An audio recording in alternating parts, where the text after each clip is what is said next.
کیا ان کو پاکستان جس وقت کرائسس میں ہے اس کی اناٹمی سمجھ آتی ہے کہ کیا مسئلہ کیا ہے اور کون سے مسائل ہیں جن کے حل کرنا لازمی ہے، اور کون سے مسئلے ہیں جو امیڈیٹلی حل ہو سکتے ہیں، کون سے مسئلے ہیں جن کو حل کرنے میں ٹائم لگے گا، اور کس مسئلے کا حل کس طریقے سے بہتر ہو سکتا ہے۔ میرا اپنا جو نقطہ نظر آپ کے سامنے رکھ دیتا ہوں۔ دیکھیے، پاکستان میں اس وقت ایک پولیٹیکل کرائسس ہے اور دن دن بڑھ رہا ہے، اور یہ پولیٹیکل کرائسس جس وجہ سے بھی ہے، لیکن جو حکومت وقت ہے ان کا یہ ذمہ داری ہوا کرتی ہے کہ وہ پولیٹیکل کرائسس کو ایک حد سے آگے بڑھنے نہ دے بالکل اور ایک لیول تک رکھے، اور جب کہیں سمجھتے ہیں کہ مسئلہ بنے تو وہ سب سے بات چیت کر کے مسائل کا حل تلاش کریں، کیونکہ پالیٹکس میں جو مجھے اس بات سمجھ آتی ہے ایک بہت اہم چیز ہے کہ یہ آپس میں مل کے کوئی نہ کوئی بیر منیمم پہ کہیں نہ کہیں یہ ایک اتفاق رائے پیدا کرنے کی ان میں صلاحیت ہوا کرتی ہے، اور مسائل بات چیت سے حل کرنے کی صلاحیت ہوا کرتی ہے، لیکن وہ صلاحیت آپ کو ناپید نظر آتی ہے۔ دوسرا کرائسس آپ کا اکنامک ہے، اس کا حل ہو سکتا ہے، نہیں ہو سکتا ہے، کب ہوگا، کتنی دیر میں ہوگا، یہ آپ سب اس پہ ہمارا اپنا نظر ہو سکتا ہے، لیکن بظاہر یوں نظر آتا ہے کہ اگلے 2 سال تو کم از کم ہمارے بس میں نہیں ہوگا یہ۔ باقی آپ پاکستان میں کوئی ایسا محترم ادارہ رہ گیا ہے، کوئی ایسی مدم شخصیت رہ گئی ہے، کوئی ایسی لائن جس پہ پاکستان ڈیوائیڈ ہو سکتا ہے رہ گئی ہے؟ پاکستان ڈیوائیڈڈ ہے اس وقت، جنرل صاحب، ہر یہی لائن بالکل پہ میرا آپ سے وجہ سے۔ سوال ہے کہ جو ہمارا لاسٹ ریزورٹ بھی ہمیں نظر آتا ہے وہ ہمیں سپریم کورٹ ہی نظر آتا تھا، اس میں انہوں نے سو موٹو نوٹس لیا ہے۔ اب جو فل بینچ فارم کرنے کی بات کی جا رہی ہے، 2 سینئر جج صاحبان کو بھی یہاں پہ مس کیا گیا تھا شروع میں، اگر ان کو ایڈ کر لیا جاتا، سبجیکٹ کو بڑا کنٹروورشل کر دیا گیا۔ بے شک ایک اچھا انیشیٹو تھا کہ چلیں آئینی ڈیڈ لاک آیا ہوا ہے، لیکن اگین اب اس میں اتنے کیسز، اس بات سے بات نکالی جا رہی ہے، بینچ بھی ہمیں ڈیوائیڈڈ نظر آتا ہے، پارٹیز ہمیں ڈیوائیڈڈ نظر آتی ہیں، اور ایک بہت بڑی بحث چل پڑی ہے جس کے اندر معزز جج صاحبان کو ہی نشانے پہ رکھا جا رہا ہے۔ What's your take on that sir? دیکھیے، یہی تو میں آپ سے عرض کر رہا ہوں نا کہ مسئلہ عدلیہ مطلب سپریم کورٹ کے بعد تو اس دنیا میں اور کوئی ایسا ادارہ نہیں جہاں پہ ہم انصاف حاصل کر سکیں۔ اگر سپریم ایسے ہی کورٹ میں اس قسم کی ڈویژن ہے اور وہ ڈویژن پبلکلی اظہار کیا جا رہا ہے، کیوں کیا جا رہا ہے یہ؟ کیا ہمارے معزز جج صاحبان کو یہ بات اچھی طرح سمجھتے ہیں کہ ان کا جو بھی آپس میں جو بھی نقطہ نظر مختلف ہو سکتا ہے مختلف آئینی معاملات پر، اور اس کی بحث بجائے پبلک کرنے کے اگر وہ آپس میں بات کر کے اس مسئلے پر پہنچے تو بہتر ہوگا؟ نمبر 1۔ نمبر 2 بات یہ ہے کہ یہ کلی اختیار چیف جسٹس پاکستان کو دیا گیا ہے آئین اور قانون کے لحاظ سے۔ ان پہ کوشچن یا ان پہ آبجیکشن تو ریز ہوتے ہیں، لیکن جو ان کا اختیار ہے وہ کوئی اور جس پہ استعمال نہیں کر سکتا یہ۔ تو یہ جو روایت پاکستان میں ہم نے ڈال دی ہے، مختلف وجوہات پہ مختلف جج صاحبان کبھی چٹھیاں لکھنا شروع ہو جاتے ہیں، کبھی کچھ بات کرنا شروع ہو جاتے ہیں، پھر ہماری مختلف سیاسی جماعتوں کی ایک تاریخ بھی ہے، اگر آپ دیکھ لیجیے، اس میں بغیر نام لیے مجھے اس میں کوئی، کیونکہ ہم تو اس ان کے ساتھ بڑے ہوئے ہیں، ہم نے بہت ایسے اونچ نیچ دیکھے ہیں جہاں پہ عدالتوں کو ڈیلیبریٹلی اٹیک بھی کیے گئے ہیں، اور بہت ساری چیزیں اور بھی ریکارڈ پر ہیں۔ تو یہ سب کچھ جو کیا جا رہا ہے، کیوں کیا جا رہا ہے؟ جو سیاسی معاملات کو سیاست میں حل کرنے کے بجائے آپ جب سیاسی معاملات عدلیہ میں جائیں گے تو کیونکہ سیاسی معاملات ہیں اس لیے ان پہ بحث بھی ہوگی، مختلف نقطہ نظر بھی ہوں گے، اور اس پہ اختلاف بھی ہوگا، اور اس کی وجہ سے جج بھی اور جسٹس سسٹم بھی اور عدلیہ بھی انڈر کوشچن آئے گی۔ یہ صورتحال ہے آپ کے سامنے۔ اب اگر فیصلہ آ جاتا ہے، کوئی بھی فیصلہ آ جاتا ہے، ایک پارٹی یا دوسری پارٹی، کوئی تو سپریم کورٹ فیصلہ کرے گی نا، جو فیصلہ کرے گی اس کے اوپر آپ دیکھیے پھر چلغار شروع ہو جائے گی۔ لیکن آپ جب جمہوریت بات کرتے، میں تو فوجی ہوں نا، آپ جنرل ضیاء کو، جنرل ایوب کو، جنرل مشرف کو تو ہم متون کر سکتے ہیں کہ انہوں نے آئین کے خلاف یہ کیا تو وہ کیا، لیکن جو آئین جنہوں نے بنایا ہے، جو آئین کے اپنے آپ کو ٹھیکیدار کہتے ہیں، جو آئین کو لے کے آگے چلنا ہے، جو بار بار مجھے یہ کہتے ہیں کہ آئین کے تحت ہی ملک چل سکتا ہے، وہ خود اگر آئین کی شکل بگاڑ کے آئین کی وہ توجیہات پیش کریں جو ان کو سوٹ کرتی ہیں، بجائے اس کے جو بیسک اسپرٹ ہے، جب تک آپ دیکھیے 2 اسمبلیاں ہیں ڈیزالو ہو گئی ہیں، وہ 2 اسمبلیاں میں جو 2 صوبے ہیں پاکستان کے اس وقت ریپرزینٹ نہیں ہو رہے اس وقت ملک میں۔ اگر اس کا الیکشن کو آپ ڈیلے کریں، کتنے ڈیلے کریں گے آپ اس کو؟ سر جو پبلک پریشر بلڈ کیا جا رہا ہے، پہلے ہم نے دیکھا کہ عمران خان صاحب کی جانب بھی بلڈ کیا گیا تھا لاہور ہائی کورٹ میں، جب ان کی پیشی تھی تو زمان پارک سے نکلے ہائی کورٹ تک گئے تو ایک بہت سارا ان کو ایک کراؤڈ کیا، پھر ہم نے دیکھا ان کو بیل گرانٹ کر دی گئی. اب ہم مریم نواز کو دیکھتے ہیں تو وہ بھی جلسے جلوسوں کے دوران ہی پبلک پریشر پٹ آن کرنے کی کوشش کر رہے ہیں. یہ جو آئینی ڈیڈ لاک فارم کر گیا ہوا ہے اور پھر جس طرح سے پبلک پریشر پٹ آن کیا جا رہا ہے، اب سو موٹوز ہوں یا فل بینچ فارم کیا جائے، اب ڈاکٹرین آف نیسیسٹی جو پاکستان کا ایک پرانی روایت چلی ہے، یا پھر نظریہ ضرورت کے تحت بھی کچھ معاملہ طے کیے جاتے ہیں، پھر تو عدالتیں اس کے اندر بات تو لوگ کریں گے اس کے اوپر. آپ کا کیا کہنا ہے اس کے بارے میں سر؟ تو پھر حل کیا ہے؟ پھر بتائیے نا حل کیا ہے آپ کا.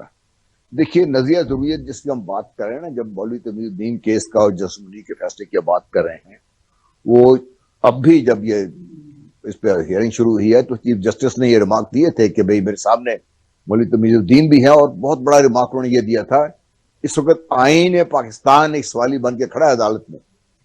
میں سمجھتا ہوں کہ یہ بات سمجھنے کی ہے کہ آپ نے اگر ایک آئین کے تحت ملک کو چلانا ہے، اس سے پھر یہ کسی خواہشات پہ تو کام نہیں ہوگا. یہ مریم صاحبہ ہوں یا عمران خان صاحب ہوں یا پسند اے ہو یا بی ہو، ان کی خواہشات پہ کام نہیں ہوگا. یہ اگر اسی طریقے سے ہم نے کرنا ہے، آپ نے نیب کے جانا ہے، اس کے نیب پہ پتھر برسانے ہیں، کورٹس میں جانا ہے تو آپ نے بہت بڑا ہجوم لے کے جانا ہے، تو پھر رہنے دیں، پھر ختم کریں، آئین کو بھی ختم کریں، قانون کو بھی ختم کریں. جتھے داری کا مسئلہ ہے، جو بڑے جتھے والا ہوگا وہ زیادہ طاقتور ہوگا، ملک جتھوں میں چلے گا اس طریقے سے. تو یہ جو بات سمجھنے کی، اس سے میں جو اب سے عرض کی تھی نا کہ مسئلہ پاکستان کی اس سے زیادہ بڑا ہے جس کی طرف ہم بھی اس کا پاکستان میں جو ہماری سیاسی اشرافیہ ہے، جو اپنے آپ کو دعویدار کہتے ہیں، جو اپنے آپ کو خود پیش کرتے ہیں، خود آ کے اس کٹہرے میں کھڑے ہوتے ہیں کہ ہم عوام کی خدمت کے لیے آئیں گے، اس سارے ہنگامے کا عوام سے کیا تعلق ہے؟ مجھے بتائیے. 22 کروڑ عوام کی کیا بہتری ہوگی؟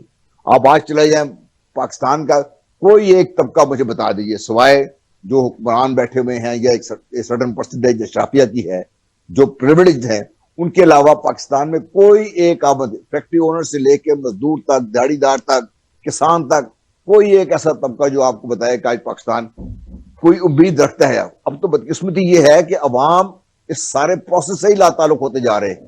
پھر آپ کیا کریں گے؟ آپ بتائیے مجھے. سر آئین کی انٹرپریٹیشن ایک معمہ بن کے رہ گیا ہے، اور ہر پارٹی اپنے تحت آئین کو یا قانون کی بات کرتی ہے، کانسٹیٹیوشن کے دلائل بھی دیے جاتے ہیں، اور ایٹ ٹائمز ہمیں نظر آتا ہے کہ آئین کہیں نہ کہیں خاموش بھی ہے. اس پوری صورتحال میں الیکشنز کمپرومائز ہوتے اگر نظر ہمیں آتے ہیں تو پھر پاکستان کا فیوچر کیا ہوگا؟ کیونکہ 90 دن کے اندر الیکشنز کروانے ہیں تو اس کی ڈیٹ بھی کسی نے دینی ہے، اور وہ بھی آئین کے تحت دینی ہے. اگر معاملہ آگے بڑھے گا ہی نہیں تو پھر پاکستان کے اندر سٹیبلٹی آئے گی کیسے؟ دیکھیے یہی میں عرض کی تھا، جب تک ہماری لیڈرشپ کو اس سارے جو پاکستان جس مشکل صورتحال سے دوچار ہے اس کی اناٹمی ہی سمجھ نہیں ہے، میں وزیر اعظم سے توقع کرتا ہوں کہ وہ کم از کم کھڑے ہو کر کوئی ایسی بات کریں گے، پتہ چلے پاکستان کا مسئلہ یہ ہے. وہ آ کے کہہ دیتے ہیں جی کہ 80 بندے تنخواہ نہیں لیں گے، آپ نے 85 بندوں کا بھی نہ رکھی ہوئی ہے. بات میں نے کہنے کی جو ہے وہ یہ ہے کہ پاکستان کا جو بیسک کرائسس ہے وہ پولیٹیکل ہے، اور پولیٹیکل کرائسس کو آپ نے عدالت میں جا کے پھنسا کے رکھ دیا ہے. دونوں جو محترم ہمارے ادارے ہیں، چاہے وہ پارلیمنٹ ہے یا پولیٹیکل ایلیٹ ہے یا محترم ہماری جو جسٹس سسٹم ہے، وہ سارا اس وقت کٹہرے میں کھڑا ہوا ہے. اس وقت آپ دیکھیے، آپ اس کو ایک پارٹی الیکشن جانے کو تیار نہیں ہے، اس کی وجہ سمجھ آتی ہے، لیکن الیکشن تو ہوں گے نا، آج نہیں ہوں گے کل ہوں گے. آپ کو جتنی جلدی آپ اس حیجان سے نکلیں گے تو ہی اگلے کرائسس کی طرف آپ بڑھیں گے، کریں گے نا. آپ کو کوئی دنیا کی اکانومی انسٹیبل پولیٹیکل سچویشن میں سٹیبل نہیں ہو سکتی اکانومی. ٹھیک ہے سر، بہت شکریہ جنرل غلام مصطفیٰ صاحب، آپ نے ہمیں اپنا وقت دیا. I know that you are travelling, اور آپ نے ٹریول کے دوران ہمیں اپنا وقت دیا ہے. Thank you so much for joining اس. اسٹوڈیوز آتے ہیں. تھینک یو سو مچ، آپ دونوں نے بڑا ویٹ کیا ہے، ڈاکٹر صاحب اور فاقر صاحب. ڈاکٹر اسلم ڈوگر صاحب آپ کی جانب آؤں گا. سر ساری سچویشن آپ کے سامنے ہے، دا burden is on the judiciary right now, اور جوڈیشری کو بھی جس طرح سے ہمارے پالیٹیشینز اب کمپرومائز کر رہے ہیں، یہ پاکستان کی ایک بری روایت ہے، ختم ہونی چاہیے. ویسے آپ کا اس کے بارے میں ٹیک ہے کہ آگے معاملات کہاں پہ جا کے ہینڈ کریں گے؟ بات یہ ہے کہ پاکستان کی سیاست جو ہے اب ایک بڑے بدقسمتی کے دور میں داخل ہو رہی ہے. کہ پہلے ہمارے ہاں ایسے سیاستدان ہوتے تھے جیسے نواب رانا رسول اللہ خان ہوتے تھے، کوئی کنفلکٹ ہو جاتا تھا وہ اس میں کچھ اپنے ایک رول پلے کرتے تھے. اس کے بعد دوسرے پولیٹیشنز تھے، کچھ دوسرے لوگ تھے، وہ درمیان میں مل کے پیچ اپ کروا دیتے تھے. اچھا بات یہ ہے کہ اس ہم ماضی میں دیکھتے ہیں ماشاء اللہ کے باوجود جو پولیٹیکل پارٹیز ہیں ان کا رویہ، ان کا انداز، ان کا کردار بڑی حد تک جو ہے وہ پولیٹیکل ہوتا تھا. بس 77 میں بڑی تحریک چلی لیکن وہ ایک آ گئے، ایک ٹیبل پہ آ گئے. اور ہم دیکھتے ہیں کہ وہ اس میں جو سعودی عرب کے اس وقت کے امبیسڈر تھے ریاض صاحب، انہوں نے ایک بڑا رول پلے کیا تھا، اور ریاض الخطیب صاحب نے بڑا رول پلے کیا تھا. اب ہم اس وقت صورتحال دیکھتے ہیں کہ یہ مجھے تو کچھ سمجھ نہیں آتی کہ اب کیا صورتحال ہوگی، کیونکہ یہ تو بالکل آپ ایک پاگل پن سا جو چیزیں نظر ہو رہی ہیں کہ یعنی فرض کریں سپریم کورٹ کیا کرے گی. سپریم کورٹ جو بظاہر لگتا ہے وہ یہ کہ وہ ڈیسائیڈ کرے گی، وہ یہ تو نہیں کہہ سکتی الیکشن نہیں ہونے چاہیے، الیکشن کی کوئی ڈیٹ طے کر دے گی، جلدی ہوں گے دیر سے ہوں گے. مسئلہ تو یہی ہوا ہے نا وہاں، اس کے پاس جو معاملہ ہے وہ الیکشن کے ہونے یا نہ ہونے کا، تو الیکشن تو ہونے ہیں، کانسٹیٹیوشنلی اس کی ضرورت ہے. کب ہونے ہیں وہ 90 ڈیز کی بھی بات کر سکتی ہے، کچھ اس کی اور بھی کچھ چیزیں جیسے ہم دیکھتے ہیں اس کی ایک ڈسکریشن ہے. لیکن پہلی بات یہ ہے کہ جیسے آپ نے کہا کچھ لیڈر جو ہیں سپریم کورٹ پہ اپنے کر رہے ہیں اور تحفظات کا احساس کر رہے ہیں، اور جو ہے سوشل میڈیا پہ تحفظات کا تو اظہار نہیں کرے، چارج آن نہیں کہہ رہے ہیں جس طرح سے بلا رہے ہیں. میرا خیال ہے کہ ہمیں کم از کم اگر کوئی وہ محتاط بات نہیں کر رہے، ہمیں کم بات کرنی چاہیے. یہ میرا خیال کسی وکیل سے سوال کریں. اور بات پوائنٹ آف ویو ہو سکتا ہے نہیں، میں اس میں بات کرنے یہ جا رہا ہوں کہ اچھا اب الیکشن ہو گئے جی، میں تو اور اب سے خطرناک بات کرنے جا رہا ہوں. کیا الیکشن کے ریزلٹس جو ہیں متعلقہ پارٹیز کے ہیں، اب ظاہر ہے کسی نہ کسی پارٹی کے تو خلاف ہوں گے، کیا مان لیں گے اسے؟ بالکل. آپ کا کیا خیال ہے فاخر صاحب؟ آپ بھی دیکھتے ہیں نہیں مانیں گے. تو ہم ایکچولی آہستہ آہستہ ایک ڈیڈ لاک کی طرف بڑھ رہے ہیں. ٹھیک ہے، ہم ایک چیزیں رک جائیں گی اسی جگہ پہ. یعنی آپ اس وقت جب آپ دیکھیں اس میں کوئی شبہ نہیں ہے، کوئی دوسری رائے نہیں آپ اس پہ کر سکتے کہ الیکشن جو ہے بہت ایک مہنگا کام ہے. بالکل. لیکن یہ مہنگی دوا آپ نے لینی ہے. لیکن کیا یہ مہنگی دوا لینے کے بعد افاقہ ہوگا؟ کیا یہ آپریشن کامیاب ہوگا؟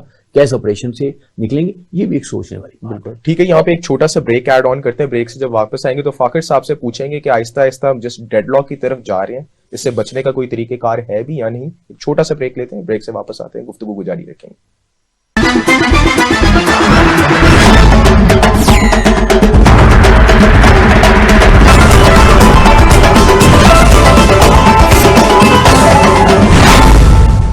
Very warm welcome back viewers. آپ کو ایک دفعہ پھر اپنے اس پروگرام میں خوش آمدید کرتے ہیں. اور ڈیڈ لاک کی بات کی جا رہی تھی، پاکستان جس جانب جا چکا ہے، آخری ریزورٹ سمجھا جا رہا تھا کہ سپریم کورٹ، لیکن اب سپریم کورٹ سے بھی باہر بات جاتی جا رہی ہے، پتہ نہیں کہاں جا کے اینڈ کرے گی. فاخر صاحب، سچویشن آپ کے سامنے ہے اور پاکستان دن بہ دن مزید کشیدگی، مزید الجھن میں پھنستا جا رہا ہے. کیا نظر آتا ہے آپ کو، کہاں پہ جا کے بریک لگے گی؟ دیکھیں، جب منصف ناانصافی کریں گے تو انصاف آپ کو دستک دے گا، اور انصاف جب تک دستک دے گا اور آپ اس کی سنیں گے نہیں تو پھر یہ ڈیڈ لاک ہوتے رہیں گے. یہ قصہ آج کا نہیں، نصف صدی بھی زیادہ کا قصہ ہے. اگر ماضی کو دیکھیں تو اسی ایک عدلیہ نے پہلا شہید آئین کو کیا جو تمیز الدین کا کیس تھا. اس وقت آئین شہید ہوا. پھر بھٹو صاحب کو باری آئی، ان کو شہید کیا. پھر نواز شریف کو آئین ہی شہید کیا. یہ شہادتوں کا سلسلہ آج کا نہیں ہے. اگر منصف اپنا صحیح رول پلے کرتے تو آج یہ صورتحال نہ ہوتی. آج بھی اس ڈیڈ لاک کا خاتمہ ڈائلاگ میں ہے، بات کرنے میں ہے، گفتگو کرنے میں ہے، ایک دوسرے کی بات کو سمجھنے میں ہے. اگر آج بھی یہ عدلیہ ان سارے ججز، ان سارے وکلاء کو جو مختلف جماعتوں کو ریپرزینٹ کر رہے ہیں، ان کو بٹھائے اور انہیں کہے کہ ایک کنسنسس کر لیں، اور پھر وہ کنسنسس اپنی پارٹیوں کے سربراہوں کے پاس لے جائیں، وہ ان کو مینڈیٹ دیں، تو پھر اس طرح یہ سیکنڈ ٹیئر پہ ایک ڈائلاگ کر کے ایک کنسنسس کیا جا سکتا ہے، اور پھر اس کو سپریم کورٹ انڈورس کر دے کہ بھئی یہ ایک حل ہے اس کا، اور اس حل کو امپلیمنٹ کر دیں جسے، اور اس حل کو حمایت حاصل ہو حکومت کی بھی. لیکن مجھے یہ نظر نہیں آتا. نظر اس لیے نہیں آتا کہ جب آپ نے گالی کو، گالم گلوچ کو، دشنام ترازی کو، ایک دوسرے کے اوپر باتیں کرنے کو عدلیہ بھی آوازیں کسے اور سیاسی جماعتیں بھی آوازیں کسیں، تو یہ کلچر بن گیا ہے.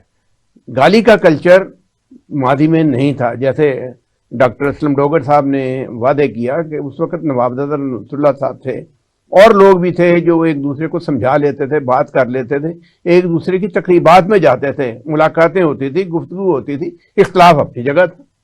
وہ رواداری، وہ وفاداری آج نہیں ہے. اس کو واپس لانے کی ضرورت ہے. نہیں واپس لائیں گے تو پھر ہم مٹے، وہ کہتے ہیں